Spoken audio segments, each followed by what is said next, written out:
नमस्कार, आप हैं वीआईपी न्यूज के साथ और मैं हूं शिरीन सिद्दीकी। बढ़ते हैं इस वक्त की खास बुलेटिन की ओर। शिक्षक दिवस के अवसर पर आज राजभवन में राज्य स्तरीय शिक्षक सम्मान समारोह का आयोजन किया गया, जिसमें प्रदेश के मुख्यमंत्री भूपेश बघेल और शिक्षा मंत्री प्रेमसाय सिंह टेकाम भी शामिल हुए। इस समारोह में प्रदेश के 58 शिक्षकों को सम्मानित किया गया और प्रदेश के महान साहित्यकारों के नाम पर 4 शिक्षकों को स्मृति पुरस्कार भी दिया गया। कोरोना की वजह से बीते वर्ष इस समारोह का आयोजन नहीं हो पाया था।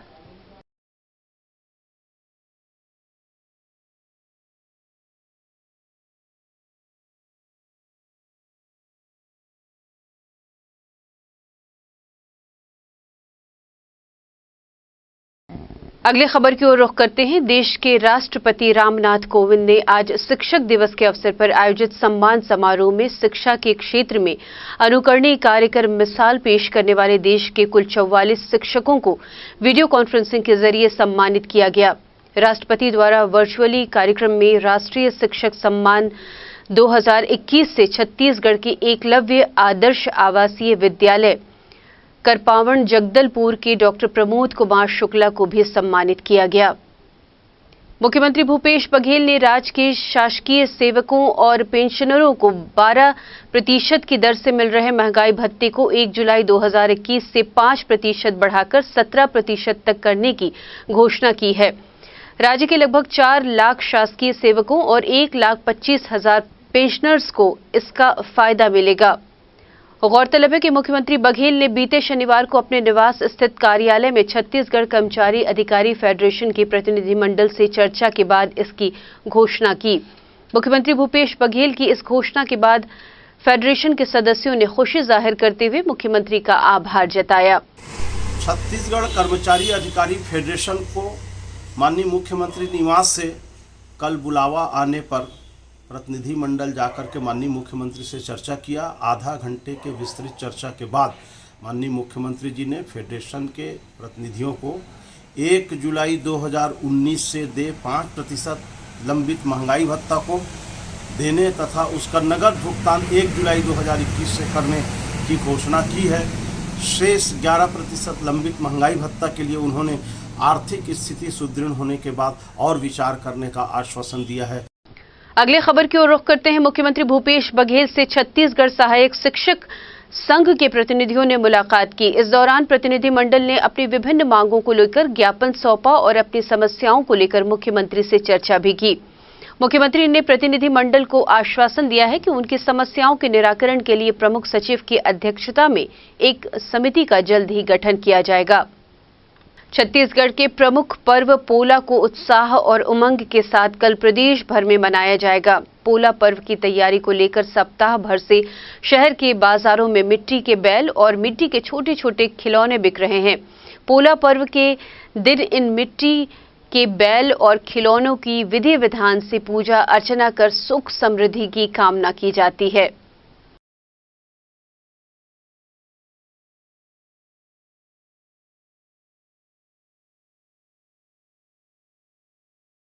राजधानी स्थित सुयश अस्पताल के डायरेक्टर मनोज लाहोटी से महिला आयोग में सुनवाई के दौरान आयोग की अध्यक्ष के पीए अभिषेक सिंह ने जान से मारने की धमकी देकर मारपीट की थी। घटना की सूचना मिलते ही शहर के सभी चिकित्सक मनोज लाहोटी के समर्थन में खड़े हो गए। डॉक्टर मनोज लाहोटी के साथ मारपीट मामले में तूल पकड़ने के बाद राजधानी के सभी चिकित्सकों ने आयोग कार्यालय में डॉक्टर किरण मीनायक के समक्ष धरना दिया। इसके बाद डॉक्टर किरण मीनायक ने मारपीट मामले में पीए अभिषेक सिंह को तत्काल बर्खास्त करने के आदेश दिए हैं। डॉक्टर किरण मीनायक ने पूरे घटनाक्रम के जाँच के आदेश भी विभागीय अधिकारियों को दिए हैं। हर व्यक्ति किसी न किसी के साथ जुड़ा होता है और उनके अपने पर्सनल यदि कोई इश्यूज होते हैं और पर्सनल किसी ने कोई बिहेव किया है तो उसके लिए हम लोग रिस्पॉन्सिबल नहीं होते हैं। और अब मैटर चूँकि पुलिस में चला गया है तो ये मैटर पुलिस की इन्वेस्टिगेशन का है। वो तो मैंने लिख दिया डॉक्टर साहब के कहने से, और ऐसे मामले हम कभी टॉलरेट नहीं करेंगे। परंतु मैं अभी भी चाहूँगी कि इस मामले की पूरी दोनों पक्ष अपने आमने सामने आकर बात करें कि वास्तव में क्या हुआ है, क्योंकि अभी ना तो लाहौटी जी यहाँ है, ना वो कर्मचारी है, ना उस महिला को किसी ने सुना है। दूसरी ओर इस मामले में पुलिस ने आरोपी अभिषेक सिंह के खिलाफ 6 धाराओं के तहत केस दर्ज कर उसे गिरफ्तार कर लिया है। लेकिन डॉक्टर इस कार्रवाई से फिर भी खुश नजर नहीं आए और पूरे घटनाक्रम की जानकारी देने डॉक्टर का एक प्रतिनिधिमंडल सीएम हाउस पहुंचा और पूरे घटनाक्रम को लेकर नाराजगी जाहिर की। बताया कि आयोग में एक प्रतिष्ठित डॉक्टर के साथ मारपीट की घटना होना बेहद दुर्भाग्यजनक है। दूसरी ओर जूडा ने भी डॉक्टर के साथ हुई मारपीट मामले के विरोध में काली पट्टी बांधकर काम किया। डॉक्टर लाहौटी साहब हैं, उनका कोई प्रकरण महिला आयोग में विचाराधीन है। उसी की पेशी में कल वो आए हुए थे, तो उस समय जो महिला आयोग अध्यक्षा हैं उस समय वहाँ पर वो नहीं पहुँची थी। तो उनके जो पीए हैं उनके द्वारा डॉक्टर लाहौटी साहब के साथ बदतमीजी गई, गाली गलौज किया गया, जान से मारने की धमकी दी गई और उनको कक्ष में बंद कर दिया गया और उनका मोबाइल भी उसके द्वारा लूट लिया गया। डॉक्टर लाहौटी साहब की रिपोर्ट पर एफआईआर किया गया है। धारा 294, 323, 506, 357 और 392 आईपीसी के तहत एफआईआर दर्ज किया गया है। आरोपियों को गिरफ्तार कर लिया गया है। नहीं, डॉक्टर साहब के विरुद्ध किसी महिला ने महिला आयोग में कोई शिकायत किया था, तो वहाँ पर वो प्रकरण विचाराधीन है, वहाँ पर जाँच चल रही है। बता दें कि मनोज लोहाटी के खिलाफ उनकी ही महिला मरीज ने राज्य महिला आयोग में शिकायत दर्ज कराई थी। इसी मामले में मनोज लाहौटी की शनिवार को पेशी थी। पेशी के दौरान ही पीड़ित महिला और मनोज लाहौटी के बीच वाद विवाद हुआ था और बीच बचाव की कोशिश में पीए अभिषेक सिंह ने मनोज लाहौटी को कमरे में बंद कर उनके साथ पिटाई कर दी। वहीं बताया जा रहा है कि अभिषेक सिंह के खिलाफ तेलीबांधा थाने में पहले से मारपीट का 2 मामला दर्ज है। बीजेपी प्रदेश प्रभारी डी पुरंदेश्वरी के बयान पर अब प्रदेश की सियासत गर्म हो गई है। बयान के विरोध में आज कांग्रेस ने पूरे प्रदेश भर में बीजेपी का पुतला दहन कर विरोध प्रदर्शन किया और इसी कड़ी में रायपुर के गांधी मैदान में भी कांग्रेस के कार्यकर्ताओं ने बड़ी संख्या में उपस्थित होकर प्रदर्शन किया। नहीं सहेंगे, नहीं सहेंगे, नहीं सहेंगे, नहीं सहेंगे, छत्तीसगढ़ का अपमान नहीं सहेंगे, नहीं सहेंगे, नहीं सहेंगे। पुरंदेश्वरी होश में आओ, होश में आओ, होश में आओ, पुरंदेश्वरी होश में आओ, होश में आओ, होश में आओ।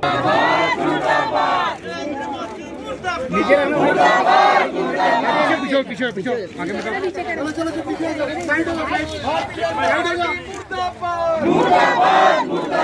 पुरंदेश्वरी होश में आओ, होश में आओ, होश में आओ। पुरंदेश्वरी शर्म करो, शर्म करो, शर्म करो। मनमोहन सिंह शर्म करो, शर्म करो, शर्म करो। मुर्दाबाद, मुर्दाबाद, मुर्दाबाद। नरेंद्र मोदी हाय हाय, हाय हाय, हाय हाय। पीछे पीछे भाजपा होश में आओ, होश में आओ, होश में आओ। पुरंदेश्वरी हाय हाय, हाय हाय। भाजपा मुर्दाबाद। पुरंदेश्वरी छत्तीसगढ़ का अपमान करना बंद करो, बंद करो, बंद करो। भाजपा होश में आओ, होश में आओ, होश में आओ। मनमोहन सिंह हाय हाय, हाय हाय। तो विदित है कि पिछले 15 वर्षों से जब छत्तीसगढ़ में भाजपा की सरकार रही, भाजपाइयों को, रमन सिंह को, उनके लोगों को छत्तीसगढ़ की संस्कृति से, छत्तीसगढ़ की अस्मिता से कोई लेना देना नहीं रहा।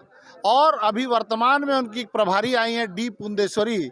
उन्होंने हमारे मुख्यमंत्री जी के लिए, हमारे मंत्रिमंडल के लिए एक इतना घटिया और निंदनीय बयान दिया, जिसके विरोध में आज शहर कांग्रेस कमेटी हमारी प्रभारी प्रतिमा चंद्राकर जी के नेतृत्व में उनका पुतला दहन किया है।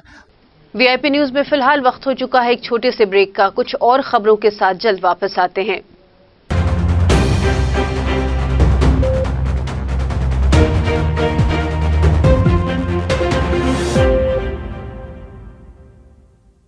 हमारा लक्ष्य है खबरें, खबरें जो जागरूक कर सके जनगण के मन को, खबरें जो बेबाक हो, खबरें जो निष्पक्ष हो, खबरें जिनमें सत्य की अनुगूंज हो, खबरें जिनमें बदलाव का राग हो। आइए खबरों से आवाम को जगाते हैं, झूठ को सच का आईना दिखाते हैं। देश और दुनिया की खबरों के साथ छत्तीसगढ़ की खबरों के लिए देखते रहिए वीआईपी न्यूज।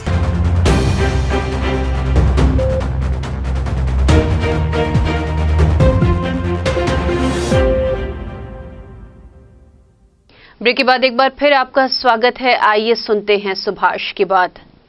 गुरु गोविंद दोऊ खड़े काके लागू पाए, बलिहारी गुरु आपकी जिन गोविंद दियो बताए। दरअसल कबीर ने जब ये कहा तो गुरु की जो परंपरा थी या गुरु के प्रति जो आदर भाव था, वो आदर भाव बहुत चरम पे था। ऐसा नहीं है कि आज हमारा अपने गुरुओं के प्रति आदर भाव नहीं है, पर ये समय गुरुओं का नहीं है, गुरु घंटालों का है। दरअसल हम जिस समय में हैं वहाँ पिछले 1.5 साल से या 2 साल से कहें कि लगभग स्कूल बंद हैं। हमारा गुरुओं से उस तरह का हमारे बच्चों का साबका नहीं हुआ जैसा कि पहले होता था। अभी जब से कोरोना का प्रभाव कम हुआ है तो अब स्कूल खुलने की बात हो रही है। 26 देशों के स्कूल पूरी तरह से बंद थे और 55 देश ऐसे थे जहां आंशिक रूप से स्कूल बंद थे। अभी भी इस बात पे कवायद हो रही है कि स्कूलों को पूरी तरह से खोला जाए या ना खोला जाए। माता पिता इस दुविधा में हैं कि हम स्कूल में अपने बच्चों को भेजें या ना भेजें। सवाल ये हुआ है कि अगर टीचर का वैक्सीनेशन हो गया, स्टाफ का वैक्सीनेशन हो गया तो स्कूल भेजें। शिक्षा को लेकर जिस तरह का खिलवाड़ पिछले हम देख रहे समय में हुआ है और उसमें कहीं ना कहीं शिक्षक की भूमिका को भी रेखांकित किया गया है। अभी जो नई शिक्षा नीति आई है उसमें शिक्षकों को लेकर काफ़ी कुछ बातचीत है, खास करके शिक्षकों के प्रशिक्षण को लेकर बातचीत हुई है। अगर हम शिक्षक दिवस की बात करते हैं या शिक्षा की बात करते हैं तो हमको ये समझना पड़ेगा कि हमने जब ऑनलाइन शिक्षा हुई तो हमको ये बात समझ में आई कि ऑनलाइन शिक्षा की हम कितनी ही बात करें, पर जब हमारा शिक्षक हमारे सामने होते हैं और उनसे जो हम पढ़ते हैं, जो हमारे रिश्ते होते हैं, वो रिश्ते हम लोगों में एक गर्मजोशी का संचार करते हैं। माता पिता को प्रथम गुरु कहा गया है और उसके बाद संस्कार देने का या हमको शिक्षित करने का काम हमारे शिक्षक करते हैं। और अब चूँकि ये पूरे कोरोना काल में शिक्षकों की जगह बहुत सारी ऑनलाइन क्लासेस और ऐप्स ने ले लिया। अंततः उनको बनाया भी किन्हीं शिक्षकों ने, पर जो शिक्षक हमारे स्कूल में होते हैं, हमारे कॉलेज में होते हैं, कहीं ना कहीं वो शिक्षक थोड़े से अभी 1.5-2 साल में उनकी भूमिका थोड़ी कम हुई है। पर एक बात हमने देखा कि भला ही विद्यार्थी स्कूल में नहीं आए, पर सरकारों ने चाहे निजी स्कूलों ने शिक्षकों का आना अनिवार्य किया स्कूलों में।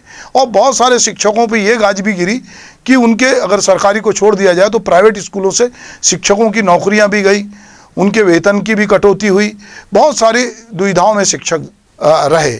जो सरकारी स्कूल के शिक्षक थे उनको बहुत सारे ऐसे कामों में लगाया जाता है जो शिक्षा से इतर है। इसके पहले बहुत बार ऐसे आदेश भी हुए कि शिक्षकों को शिक्षा के काम के अलावा दूसरे कामों में ना लगाया जाए, बावजूद इसके शिक्षकों से बहुत तरह के काम जो है वो कराए जाते रहे हैं। शिक्षकों के प्रति हमारा जो आदर भाव है, गुरु पूर्णिमा जो हमारे यहाँ मनाने की परंपरा रही है, तो गुरु पूर्णिमा में दरअसल हम अपने उस गुरु को, वो चाहे सदगुरु हो, चाहे कोई और गुरु हो या हमारे अपने गुरु हों, अगर मैं अपने गुरुओं की बात करता हूं तो मैं याद करता हूं कि बहुत सारे गुरु ऐसे हैं जिनसे मैंने विधिवत शिक्षा नहीं ली। पर अगर मैं हरिशंकर परसाई की बात करूं तो मुझे अपने गुरु लगते हैं। मैं आज के दिन विनोद शंकर शुक्ल को याद करना चाहता हूं जिन्होंने मेरे जीवन में तब्दीली लाई। मैं थिएटर से जुड़ा तो मेरे अपने गुरुओं की भूमिका रही। तो हमारे जीवन में बहुत सारी ऐसी चीज़ें हैं जो हम बेहतर कर पा रहे हैं, तो कहीं ना कहीं निश्चित रूप से हमारे अपने गुरुओं की भूमिका है और हम उन भूमिका को कभी नकार भी नहीं सकते, क्योंकि हमने जो संस्कार हासिल किया है, जो हमारे में एक आत्मविश्वास जगा है, वो कहीं ना कहीं हमारे गुरुओं का उसमें योगदान है। हमारे अपने छत्तीसगढ़ की अगर हम बात करें तो जब ऑनलाइन क्लासें हो रही थी या कोरोना कारण स्कूल बंद थे, तो हमारे बहुत सारे टीचरों ने मोहल्ला स्कूल चलाकर, चौपाल पर स्कूल चलाकर अपनी भूमिका का निर्वाह किया और उन्होंने कोशिश की कि जिन बच्चों के पास एंड्रॉयड फ़ोन नहीं है, जहाँ वाईफाई नहीं है, वहाँ पर भी उन्होंने बच्चों को पढ़ाने की कोशिश की। पर मुझे लगता है कि किसी एक दिवस से शिक्षकों का सम्मान करने या किसी भी दिवस को किसी व्यक्ति को याद करने से बहुत कुछ नहीं होगा। अभी इधर के समय में शिक्षकों की भर्ती में बीएड, खास करके स्कूल शिक्षा में बीएड की शिक्षा को अनिवार्य किया गया है। इधर अगर हम कॉलेज एजुकेशन की बात करें तो कहीं ना कहीं उसमें डीलिट या फिर पीएचडी या नेट की परीक्षा, ये सारी चीज़ों को उसमें लाया गया है। अभी हमारे देश में यदि हम कहें सरकारी स्कूल और सरकारी सहायता प्राप्त स्कूल 11.6 लाख स्कूल हमारे देश में, जिसमें 15.6 लाख करोड़ बच्चे और 57 लाख शिक्षक उनके भीतर समाहित है। नई शिक्षा नीति में बाल वाटिका, स्मार्ट क्लास, ट्रेन टीचर, ये सारी बातें कही, आधारभूत ढांचे में सुधार की बात कही गई है। बहुत सारी बातें नई शिक्षा नीति में शिक्षकों को लेकर कही गई है। आने वाले समय में निश्चित रूप से ये कहा जा रहा है कि बच्चे तार्किक और ऐसे सवाल पूछेंगे जो उनके कैरियर को आगे बढ़ाए। जो परंपरागत तरीके से मूल्यांकन था वो पद्धति भी बदलने वाली है। तो ये जो भी नई शिक्षा नीति आएगी जिसमें कहा जा रहा है कि कॉलेज का एजुकेशन 4 साल की डिग्री कोर्स होगा और जो आगे शोध करना चाहते हैं उनको कम से कम 4 साल की डिग्री लेना अनिवार्य होगा। नई शिक्षा नीति ने बहुत सारी बात की है। शिक्षक नई शिक्षा नीति के अनुरूप अपने को ढालने की कोशिश करेंगे। 2030 तक हर जिले में एक उच्च शिक्षण संस्थान स्थापित किया जाएगा जो निश्चित रूप से शिक्षकों की गुणवत्ता में उनको पढ़ाने की जो पद्धति है उसमें नवाचार लाएगा। हम आज बात कर रहे हैं आज के शिक्षक दिवस की।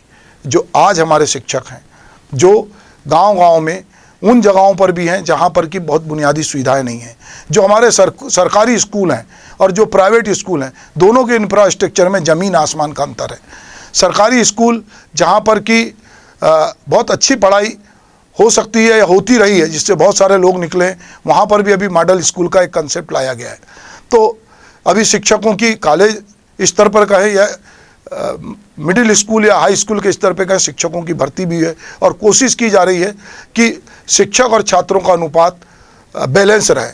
पर इन सब के बावजूद हम देखते हैं कि शिक्षक लगातार बहुत सारी दिक्कतों से जूझते हुए, बहुत सारी परेशानियों से जूझते हुए, प्रशिक्षण की सही व्यवस्था नहीं होने के बावजूद भी अपने तय बच्चों को पढ़ाने की कोशिश कर रहे हैं। हम ऐसे तमाम शिक्षकों को जिन्होंने विपरीत परिस्थितियों में भी पढ़ाई लिखाई को जारी रखा, विद्यार्थियों को ज्ञान दिया और दे रहे हैं, हम उनको आज शिक्षक दिवस के दिन सैल्यूट करते हैं।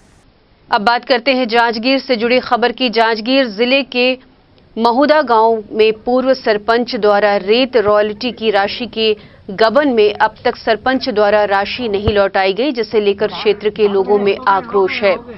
7 दिनों के भीतर यदि राशि नहीं जमा कराई गई तो शिवसेना ने उग्र आंदोलन की चेतावनी दी है।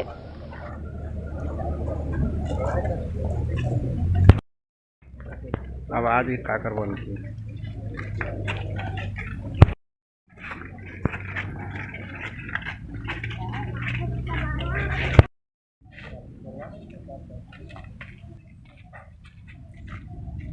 बड़ौदा ब्लॉक के ग्राम पंचायत महुदा में रेत रॉयल्टी को लेकर और वहाँ के और भी शौचालय के मुद्दे को लेकर वसूली की लिए जांच टीम जांच होने के बाद वसूली की बात कही गई थी, लेकिन आज दिनांक तक पूर्व सरपंच के खिलाफ न तो जांच की जा रही है, न कार्रवाई की जा रही है, न पैसा वसूली कराई जा रही है। जिसमें हमारा मानना है कि हमारे ज्ञापन के बाद जांच टीम वहाँ पे बनी, जांच में ये बात साबित हुआ कि वहाँ पे पैसा में अनियमितता की गई है। जब अनियमितता पाया गया है तो उनके खिलाफ 420 का मामला दर्ज होना चाहिए, जबकि इनको आपके बड़ौदा के जनपद सीओ के द्वारा पूर्व सरपंच को बचाया जा रहा है और किसी प्रकार की कार्रवाई इनके द्वारा नहीं की जा रही। छत्तीसगढ़ भाजपा प्रभारी डी पुरंदेश्वरी के बयान के विरोध में छात्र संगठन NSUI ने भी आज भाजपा नेता धर्मलाल कौशिक के निवास के सामने जाकर थूकदान भेंट की।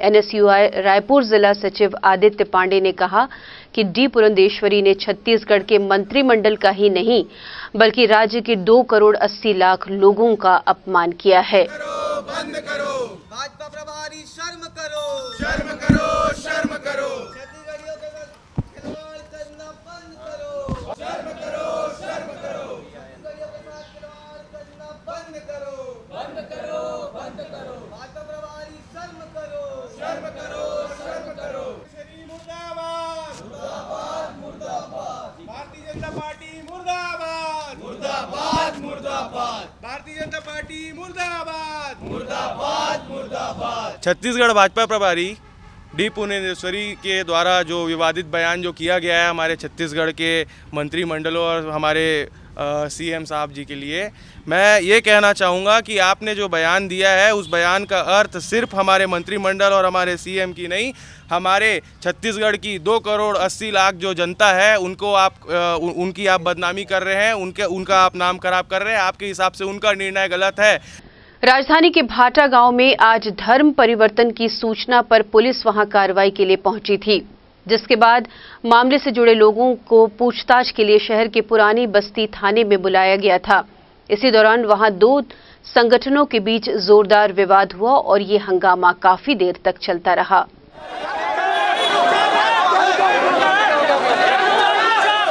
ये पुरानी बस्ती थाना क्षेत्र का मामला है। इसमें एक पक्ष आवेदन देने के लिए आया था कि जबरन वहाँ पे धर्मांतरण कराया जा रहा है, प्रार्थना कराई जा रही है, तो उसी पक्ष का आवेदन देने आया था। इसी बीच में दूसरा पक्ष भी आया, तो दोनों पक्षों में यहाँ पे झुमाझटकी हुई है। उसमें स्थिति को अभी वर्तमान में नियंत्रित कर लिया गया है और उसमें जो आवेदन आए हैं उसके हिसाब से जांच करके वैधानिक कार्रवाई की जा रही है। छत्तीसगढ़ में लगातार घटित हो रहे अपराधों को लेकर एक बार फिर राजनीतिक बयानबाजियां तेज हो गई हैं। पिछले दिनों प्रदेश में घटित तमाम वारदातों को लेकर एक तरफ जहां भाजपा ने छत्तीसगढ़ सरकार पर हमला बोलते हुए सुरक्षा व्यवस्था पर सवाल खड़ा किया है, वहीं दूसरी तरफ कांग्रेस के नेता अपराधियों पर कार्रवाई किए जाने की बात कह रहे हैं। छत्तीसगढ़ में बढ़ते अपराध को लेकर पूर्व मंत्री अजय चंद्राकर का बयान सामने आया है। उन्होंने सरकार पर हमला बोलते हुए प्रदेश की राजधानी रायपुर को साइबर अपराध का गढ़ बताया है। वहीं लगातार घटित हो रहे अपराधों को लेकर तीखा हमला सरकार पर बोला है। रायपुर प्रेस लिख रहा है साइबर अपराध का गढ़। भूपेश बघेल जी इसमें बात करें, क्या उपाय कर रहे हैं? उनके ही दल के वरिष्ठ नेता की, जिसके कार्यक्रम में मैं आज जा रहा था, अग्नि जी के बेटे की, भतीजे की सरेराह दिन के 10 बजे गोली हत्या कर दी गई। जय स्तंभ में हत्या हो गई साहब। डकैती हो रही है, मॉब लिंचिंग रायगढ़ में हुई, जसपुर के बालाओं की, लड़कियों की जो तस्करी हो रही है। भाजपा के इस बयान के बाद इसे लेकर कांग्रेस का पलटवार भी सामने आया है। कांग्रेस प्रवक्ता धनंजय ठाकुर ने भाजपा नेताओं को रमन शासनकाल के दिन याद दिलाते हुए कई तंज भाजपा पर कसे हैं। वहीं भूपेश सरकार के कार्यकाल के दौरान अपराधियों पर लगातार कार्रवाई किए जाने की बात भी उन्होंने कही है। पूर्व मंत्री अजय चंद्राकर जी को रमन भाजपा के 15 साल के कार्यकाल का आत्म अवलोकन करना चाहिए। किस प्रकार उस दौरान भाजपा नेताओं के संरक्षण में ड्रग्स माफिया, कोल माफिया, शराब माफिया और अन्य प्रकार के जो तस्कर हैं वो फलते फूलते रहे हैं। रमन भाजपा ने छत्तीसगढ़ को अपराधियों के लिए शरणार्थी स्थल बना के रखा हुआ था। मुख्यमंत्री भूपेश बघेल के सरकार में छत्तीसगढ़ माफियाओं से मुक्त हो रहा है, अपराधियों पर कानून का भय दिख रहा है और आम जनता बेखौफ होकर, निडर होकर अपना जीवन यापन कर रही है। ऐसे में भाजपा नेताओं के पेट में दर्द हो रहा है। महिला आयोग कार्यालय में डॉक्टर मनोज लाहोटी से हुए मारपीट के मामले के विरोध में आज जूनियर डॉक्टर्स एसोसिएशन ने काली पट्टी बांधकर काम करना शुरू कर दिया है। डॉक्टरों का कहना है कि यदि आरोपियों के खिलाफ उचित कार्रवाई नहीं हुई तो सोमवार से वे हड़ताल पर जाने के लिए विवश होंगे। साथ ही जूनियर डॉक्टर्स ने इस घटना को लेकर रोष भी जताया है कि हर बार ऐसी घटना हो जाती है और प्रशासन चुप्पी साध रखी है। कल घटना हुई है मारपीट के द्वारा, जो हमारे सीनियर डॉक्टर्स हैं उनके साथ, तो ये बहुत ही गलत हुआ है और हम ये चाहते हैं कि जो सरकार है, जो पुलिस डिपार्टमेंट है, इसके लिए कड़ी से कड़ी कार्रवाई किया जाए ताकि ये फ्यूचर में ना हो। हम सभी जूनियर डॉक्टर्स जो हैं इस जो भी घटना हुई है उसका विरोध प्रदर्शन कर रहे हैं काली पट्टी बांधकर, और आगे भी ऐसा उम्मीद करते हैं हमारी गवर्नमेंट और पुलिस से कि वो हमारा सपोर्ट करें और इस चीज़ को, घटना को, आगे के ऐसे घटना को रोकें। अब एक खास खबर की बात करते हैं। हर साल पोला पर्व पर रावण भाटा मैदान भाटा गांव में बैल दौड़ प्रतियोगिता का भव्य आयोजन होता आया है, मगर इस साल कोरोना गाइडलाइंस के चलते ऐसा कोई आयोजन नहीं किया जाएगा। श्री कृष्ण जन्माष्टमी समिति एवं बैल दौड़ के संयोजक माधवलाल यादव ने बताया है कि इस बार रावण भाटा मैदान में बैलों की विशेष पूजा की जाएगी, मगर प्रशासन के निर्देशों का पालन करते हुए इस बार बैल दौड़ प्रतियोगिता का आयोजन नहीं किया जाएगा। पर्व की हार्दिक बधाई एवं शुभकामनाएं। 6 सितंबर 2021 शाम 4 बजे रावण भाटा मैदान रायपुर में बैलों की विशेष पूजा अर्चना की जाएगी। चूंकि जिला कलेक्टर महोदय ने कोरोना की वजह से बैल दौड़ प्रतियोगिता कराने की अनुमति नहीं दी है और हम उस आदेश का पालन करेंगे। अगले खबर की ओर रुख करते हैं। अस्थायी कोरोना के कर्मचारियों ने आज मुख्यमंत्री और स्वास्थ्य मंत्री को खून से पत्र लिखकर मांग पूरी करने की बात कही है। गौरतलब है कि पिछले 2 सप्ताह से रायपुर के बूढ़ा तालाब में अपनी एक सूत्रीय मांग को लेकर पूरे प्रदेश भर के कर्मचारी प्रदर्शन कर रहे हैं। उनकी मांग है कि जो अस्थायी कोरोना के कर्मचारियों को निकाला गया है उनको वापस काम पर रखा जाए।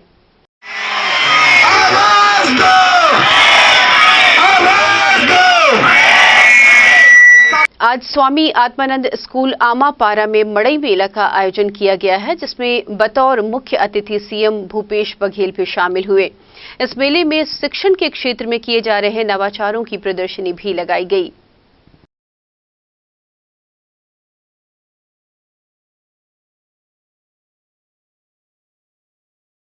जशपुर जिले के बागीचा से लगे राजपुरी नदी पर बना पुल अब पुराना हो गया है, जिसके चलते ज्यादा बारिश होने की स्थिति में पुल पानी में डूब जाता है, जिससे आसपास के लगभग 40 गांव के लोग जान हथेली पर लेकर जरूरी कामों के लिए पुल पार करते हैं। पुल पार करते वक्त कई बार लोगों की जान आफत में भी फंस चुकी है। फिर भी प्रशासन और स्थानीय जनप्रतिनिधियों की निगाह इस ओर अब तक नहीं पड़ी है, ये सोचने वाली बात है। होने से बहुत समस्या है। हमको हॉस्पिटल जाना था, पेशेंट लेके आया हूँ, गाड़ियों में बैठे हैं, बाढ़ से फंसे हुए हैं यहाँ पे, इसलिए पुलिया रहता तो बढ़िया होता है। इनसे बगीचा हम जा रहे ड्यूटी करके जाने में समर्थ है, रफ्ता भर जा रहा है। रोड बन जाए तो 40 गाँव का विकास हो जाएगा। मोरो खाता होट लाइक रिस्कले में होट खुलवे जात रहे। मोर बेटी आई रिस मुहडी करते करो खाता होट लाइक रिसले वो होट खुलवे के आई रिस्तले मोला मां के रिस्तले में हो जात रहे।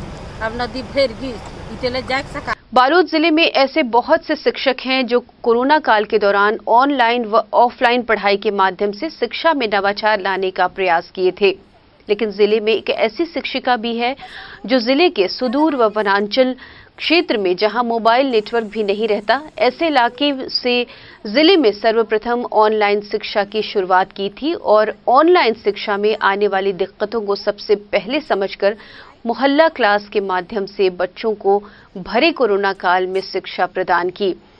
इनके इसी नवाचार को देख शिक्षा विभाग ने इन्हें मास्टर ट्रेनर के रूप में नियुक्त किया है। जी, कोरोना काल में जब पढ़ाई जो है वो पूरी तरीके से बंद हो गई थी, उस दौरान ऑनलाइन कक्षाओं की सुविधा दी गई थी। तो ऑनलाइन कक्षाओं को लेने के बाद मैंने ये पाया कि बहुत सारे बच्चों के पास मोबाइल नहीं है, मोबाइल है भी तो नेटवर्क इश्यूज़ हैं। तो ऑनलाइन कक्षाओं को लेने के साथ साथ मुझे ऑफलाइन कक्षाओं पर भी ध्यान देना पड़ा। जी, ऑफलाइन तो ऑब्वियसली बेहतर है क्योंकि वो डायरेक्ट इंटरेक्शन होता है। स्टडीज़ जो है, पढ़ाई हमारा डायरेक्ट इंटरेक्शन जो होता है उसमें ज़्यादा अच्छे से होता है। उसमें हम बच्चे को जो भाव हैं उसको हम सामने से देख के समझ पाते हैं कि कौन सा बच्चा कहाँ पर अटक रहा है, कहाँ पर किसको तकलीफ़ हो रही है, तो तुरंत उन सब परेशानियों को दूर किया जा सकता है, बच्चों को हम समझा सकते हैं। और जहाँ तक की बात आप कोरोना काल की कर रहे हैं, कोरोना काल एक विकट स्थिति थी पूरे प्रदेश और देश के लिए थी। शासन के गाइडलाइन के आधार पे हमको ऑफलाइन जो क्लासेस बंद करना पड़ा था, मोहल्ला क्लास और ऑनलाइन क्लासेस की अनुमति थी। तो चूंकि ये ग्रामीण अंचल है, ट्राइबल एरिया में हमारे स्कूल जो है स्थित है, ऑनलाइन क्लासेस में मैक्सिमम जो बच्चे हैं उनके साथ समस्या ये आती थी, यानी कि उनके घर में स्मार्टफोन भी है तो उनके पालक दिन के समय पे लेके अपने मोबाइल को अपने काम पे निकल जाया करते थे। उसके लिए व्यवस्था हमने दिया था अपने स्टाफ में कि ऑनलाइन क्लासेस जो होती थी हमारी सुबह 6 से 8 बजे और शाम को 5 से 7 बजे, ताकि पालक अपने काम से वापस लौट जाए और उसी मोबाइल से बच्चे जो है ऑनलाइन की क्लासेस अटेंड कर सके। ये व्यवस्था दिए थे, कुछ सफलता मिली थी हमको। बढ़ते हैं अगले खबर की ओर। विधानसभा थाना इलाके के धनसूली हाउसिंग बोर्ड के पास सड़क हादसा हो गया।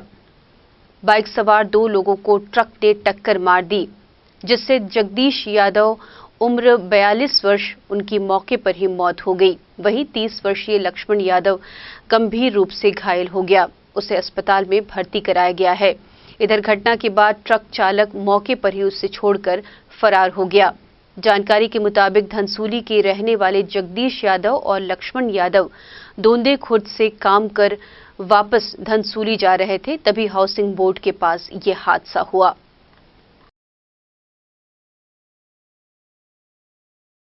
वीआईपी न्यूज बुलेटिन में फिलहाल के लिए इतना ही। देश दुनिया की बाकी खबरों के लिए बने रहिए वीआईपी न्यूज के साथ। नमस्कार।